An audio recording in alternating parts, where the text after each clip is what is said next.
बिस्मिल्लाहिर्रहमानिर्रहीम अस्सलाम वालेकुम। Third order reaction with equal concentration of reactants. हमने अब करना है थर्ड ऑर्डर रिएक्शन जिसमें सारी जो कंसंट्रेशन होंगी वो होंगी इक्वल। फर्ज करें हमारे पास थर्ड ऑर्डर है तो हमारे पास तीन रिएक्टेंट्स होंगे। फर्ज करेंगे है ए प्लस बी प्लस सी, ये तीनों आपस में मिलकर क्या बना रहे हैं, प्रोडक्ट। इसकी कंसंट्रेशन भी ए, इसकी भी ए और इसकी भी ए कंसंट्रेशन होगी और इसकी जीरो होगी जब time is equal to zero, यानी कि अभी रिएक्शन स्टार्ट नहीं हुआ। तो इसके भी ए मोल पर डीएम क्यूब है, इसके भी ए और इसके भी ए, इन तीनों के ए हैं क्योंकि सेम कंसंट्रेशन है ना, इक्वल कंसंट्रेशन। तो थोड़ी देर बाद हम देखते हैं कि ये बच जाते हैं ए माइनस एक्स, ये भी बच जाते हैं ए माइनस एक्स और ये भी बच जाते हैं ए माइनस एक्स जब इसके मोल्स होते हैं एक्स, जब कोई टाइम टी पहुंचा होता है। इसका मतलब ये है कि इन सब में से एक्स एक्स एक्स मोल्स जो है वो निकल कर जाके प्रोडक्ट के एक्स मोल्स बना गए हैं। अब ये हम ये कंफ्यूजन नहीं लेनी कि ये 3x होगा, क्योंकि हमने जो हमारा जो ऑर्डर है वो रिलेटेड है सिर्फ और सिर्फ हमारी रिएक्टेंट से, प्रोडक्ट से नहीं। प्रोडक्ट जितने मर्जी बनते जाए हम उनसे कंसीडर नहीं करते, ठीक है। और वैसे भी ये एक्स अमाउंट से मुराद यही है कि प्रोडक्ट की जो है वो एक्स अमाउंट है, जौन सी मर्जी हो सकती है 1 2 3 4, क्योंकि इधर से तो जो अमाउंट निकल रही है ना, थोड़ी निकल रही है, ये ज्यादा लिख रही है, उस सारी को हमने एक्स कहा है और इधर जो प्रोडक्ट है उस सारी टर्म को हमने जो है वो एक्स कहा हुआ है। तो अब जो हमारे पास रेट इक्वेशन बनेगी that is equal to d x over dt which is directly proportional to a minus x into a minus x into a minus x। इन तीनों रिएक्टेंट की कितनी कंसंट्रेशन बच गई ये उन पे डिपेंड करता होता है। So d x over d t is equal to k integration constant है और ये क्या बन रहा है, a माइनस एक्स का क्यूब बन रहा है। तो this is our equation 1। We want such equation which can tell us the rate of reaction at any time. For this purpose, we have to integrate equation 1 before integration separate variables. तो अब हमने पहले variable separate करने हैं, separate variables. Variable अब आपने separate करने हैं तो क्या बनेगी, एक्स वाली टर्म इधर, कंसंट्रेशन वाली एक तरफ, बाकी सारी एक तरफ ले जाएं।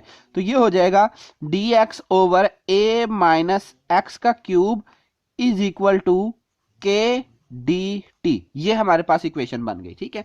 तो अब हमने क्या करना है, इस इक्वेशन के ऊपर क्या करना है, हमने इंटीग्रेशन का साइन पुट कर देना है। तो पुट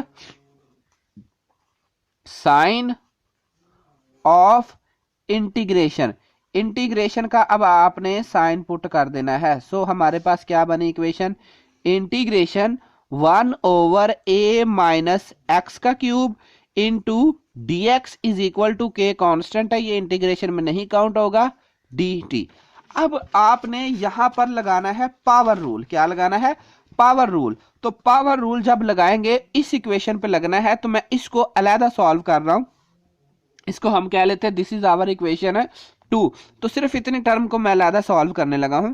ये ब्रैकेट बना लेते हैं, बॉक्स बना लेते हैं, ताकि ये जो है वो आपको आसानी से पता चल सके कि ये जो टर्म है ये हमने इसकी वैल्यू उधर से फाइंड आउट करनी है, ठीक है। ये आगे integration 1 over a minus x का क्यूब इंटू डी एक्स, ये जो है हमारे पास ये इक्वल हो सकती है इंटीग्रेशन a माइनस एक्स के और ऊपर ले जाके इसकी पावर हो जाएगी dx। अब हमने इसके ऊपर लगाना है पावर रूल। अब जब इंटीग्रेशन भी हो और साथ डिफरेंशियल dx भी हो तो हमने एक पावर रूल लगाना है। पावर रूल क्या लगाएंगे, ये होगा a माइनस एक्स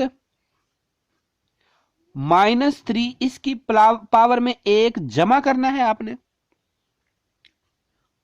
और उसी से ही आपने क्या करना है, इसको डिवाइड कर देना है। यानी कि जिस रकम, मतलब ये पावर में जो चीज आपने क्या करनी है, 1 जमा करना है और 1 से ही आपने इसको डिवाइड कर देना है। अब पावर के अलावा बाकी चीज का डेरिवेटिव लेना है आपने। a क्योंकि कांस्टेंट है, कांस्टेंट का हमेशा 0 आता है, माइनस x का डेरिवेटिव आता होता है 1। क्यों, क्योंकि ये देखें ना, integration x into d x इसका जवाब होता है 1 और इंटीग्रेशन 1 इंटू डी एक्स इसका जवाब होता है x, यानी कि x का डेरिवेटिव 1, 1 का derivative x।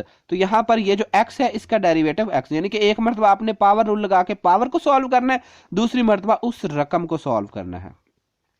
a minus x की पावर -2 डिवाइडेड बाय -2 इंटू -1, ये माइनस माइनस से कट गया, तो आपके पास जो इक्वेशन बनेगी वो होगी a माइनस एक्स की पावर -2 डिवाइडेड बाय 2। अब इसको नीचे लेकर आना है आपने, ठीक है। जब आप इसको नीचे लेकर आएंगे क्या बनेगी, ये आपके पास equation 1/2 into a minus x का स्क्वायर। तो इसका जवाब जो है वो सारा ये निकला है। तो पुट इक्वेशन 2 बिकम्स, इक्वेशन 2 जो है वो हमारे पास क्या बनेगी, that is equal to 1/2 into a minus x का square which is equal to k t plus c क्या है, इंटीग्रेशन कांस्टेंट है। अब हमने साथ ही सी की वैल्यू मालूम करनी होती है, ठीक है। सी क्या है, इंटीग्रेशन। तो for C put boundary condition, put boundary condition. अब बाउंड्री कंडीशन क्या थी, शुरू वाली बाउंड्री कंडीशन में जब आप पुट करेंगे, क्या पुट करना है आपने, x इज इक्वल टू 0 होगा और t इज इक्वल टू 0 होगा। तो ऊपर वाली इक्वेशन जो हमने पीछे फाइंड आउट भी की हुई है, 2 इंटू a माइनस 0 का square which is equal to k into 0 plus c, ये वाली जो इक्वेशन है, ठीक है। इसमें आपने x की जगह पर भी 0 और t की जगह पर भी 0 पुट कर देना है। सो आपके पास क्या बनी, 1/, ये सारी रकम क्या होगी, 2 इंटू ए का square which is equal to 0 plus c. तो सी आपके पास होगा 1/2 ए स्क्वायर। तो आपने इस इक्वेशन को दोबारा जो है वो सी की जो वैल्यू है इसको हम इक्वेशन 3 कहते हैं। तो put the value of C in equation 3, put value of C in equation 3, equation 3 में आपने पुट कर देना है। तो आपके पास क्या बनेगी, 1/2 इंटू ए माइनस एक्स का square is equal to k t plus 1/2 into a square. This is the equation of straight line. अगर आप इस इक्वेशन के मुताबिक एक ग्राफ बनाएंगे तो जो आपका ग्राफ बनेगा वो कुछ इस तरीके से स्ट्रेट लाइन का बनेगा, ठीक है। This is equal to theta, theta is equal to क्या होता है, स्लोप ऑफ स्ट्रेट लाइन, और विच इज इक्वल टू के, ये जो टर्म है 1/2 इंटू ए माइनस एक्स का स्क्वायर, ये हमने प्लॉट कर लेनी है। ये कंसंट्रेशन है ना, तो कंसंट्रेशन को हमने इधर प्लॉट वाई एक्सिस पे कर लिया, ये एक्स एक्सिस पे आपने टाइम लेना है। अब ये जो यहां से ग्राफ इधर गया है वो ये वाला फैक्टर है, क्योंकि ये वाला फैक्टर ऐड हो रहा है के की वैल्यू में 1/2 ए स्क्वायर, तो इसलिए ग्राफ थोड़ा सा ऊपर चला गया। अब हम चाहते हैं कि हमारे पास एक ऐसा ग्राफ बने जो इस ओरिजिन से निकले। तो for this purpose we have to rearrange equation, इसको हम कहते हैं इक्वेशन 4, रीअरेंज इक्वेशन 4। सो अब हमने इस इक्वेशन 4 को रीअरेंज करना है, इसी को ये इधर लेकर आ जाना है, रीअरेंज इक्वेशन 4 क्या होगी, 1/2 इंटू ए माइनस एक्स का स्क्वायर, ये इधर आगे term -1/2 into a square is equal to k t. अब हमने इस इक्वेशन को सॉल्व करके फाइनल इक्वेशन जो है वो हमने ड्राइव करनी है। क्या करना है आपने, इसका जो है वो आपने एलसीएम लेना है, 2 into a minus x square into a square, ये इसका एलसीएम आएगा। जो सेम टर्म होगी वो एक बार, जो डिफरेंट होगी वो 2 बार आपने वैसे की वैसे लिख लेनी है। अब 2 इस 2 से कैंसिल होगा और a minus x square, A minus x से तो बचा क्या, ए स्क्वायर जाके इस a से मल्टीप्लाई होगा 1 से, तो ये हो जाएगा ए स्क्वायर। अब इसी तरीके से 2 भी गया और ए स्क्वायर भी गया, और ये वाली टर्म ऊपर जाकर a माइनस एक्स का square divided by 2 into a minus x का square into a square is equal to k t. तो ये हमारे पास एक अब जो है वो एक्सप्रेशन आ जाता है। तो इसको अब आपने खोल देना है, जैसे हमारे पास होता है a माइनस बी का square which is equal to a square -2ab plus b square. तो सेम ये वाली जो टर्म है ये आपने इसी तरीके से स्क्वायर जो है वो इसको खोल देना है। तो क्या बनेगी आपके पास, ए स्क्वायर माइनस बार बाहर का है, ये होगा a square -2ax plus x square divided by 2 into a square. इसको इधर लिख लेते हैं, a माइनस एक्स का square is equal to k t.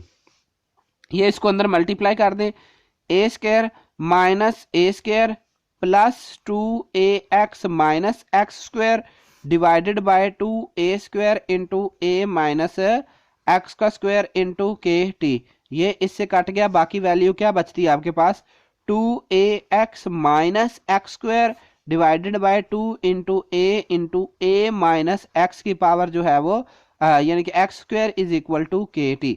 अब आप इस इक्वेशन के मुताबिक इस इक्वेशन को हम क्या लेते हैं कि इक्वेशन 5।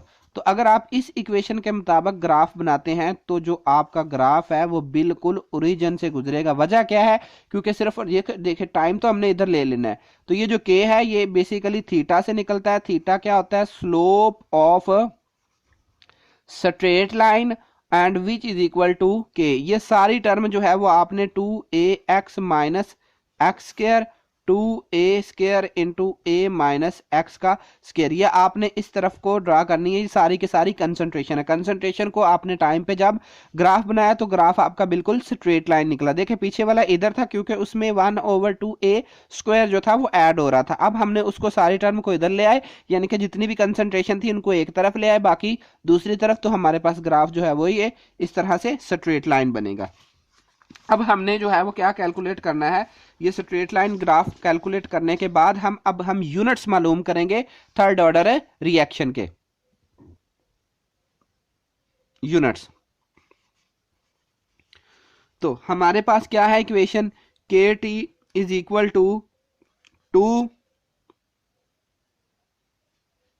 हमारे पास इक्वेशन क्या है? 2ax minus x square divided by 2a² into a minus x का स्क्वायर। तो यही हमारे पास इक्वेशन है। इसको थोड़ी सी हमने रीअरेंजिंग करनी है इसकी, ताकि हम जो है वो इक्वेशन जो है वो सही तरीके से जो है वो हमारा यूनिट्स निकल आए। तो k इधर रख लें, बाकी ये 1/t चला जाएगा। इनमें आप देख रहे हैं हमारे पास क्या कांस्टेंट आ रहा है? x आ रहा है, तो अंदर बचा 2a minus x divided by 2a² into a minus x का स्क्वायर। अब x मोल्स की कंसंट्रेशन, अब यूनिट्स के लिए टाइम हम लगाते हैं सेकंड। x जो है वो क्या है? वो होता है मोल पर डेसीमीटर क्यूब। ये मोल पर डेसीमीटर क्यूब किसकी कंसंट्रेशन है? x होता है प्रोडक्ट, इनटू यहाँ पे ये 2 है, ये इसके साथ मल्टीप्लाई हो रहा है तो ये कांस्टेंट के तौर पे काउंट होगा। और a माइनस एक्स जो होगा वो हमारे पास होगा मोल पर डेसीमीटर क्यूब डिवाइडेड बाय, अब यहां पर ये जो 2 ये भी कांस्टेंट के तौर पे, लेकिन ये स्क्वायर काउंट होगा, ये होगा मोल पर डेसीमीटर क्यूब का स्क्वायर इनटू ये भी इसी तरीके a माइनस एक्स जो है ये भी क्या होगी? मोल पर डेसीमीटर क्यूब। याद रहे a माइनस एक्स इकट्ठी कंसंट्रेशन है, a अलहदा कंसंट्रेशन है, ठीक है? ये 2 होगा। अब ये जो 2 है ये 2 की पावर के साथ इसके साथ काट दें, 1/2 1/, इसका अब आप स्क्वायर खोलें, ये होगा मोल स्क्वायर डेसीमीटर की पावर -6। तो इसको आप ऊपर लेकर जाएं तो आपके पास बनेगा डेसीमीटर की पावर माइनस में है 6, प्लस में हो जाएगी, ये हो जाएगा पर मोल, ये हो जाएगा पर सेकंड। तो these are the units of third order reaction. Now we are going to calculate the half life of third order reaction. तो अब हमने क्या मालूम करना है? हाफ लाइफ जो है वो मालूम करनी है थर्ड ऑर्डर रिएक्शन की। हाफ लाइफ पीरियड, ठीक है? ये हाफ लाइफ पीरियड हम मालूम करने जा रहे हैं अब। अच्छा जी, अब हाफ लाइफ पीरियड के लिए क्या करना है आपने? सिंपली x जो है वो आपका होना चाहिए a/2।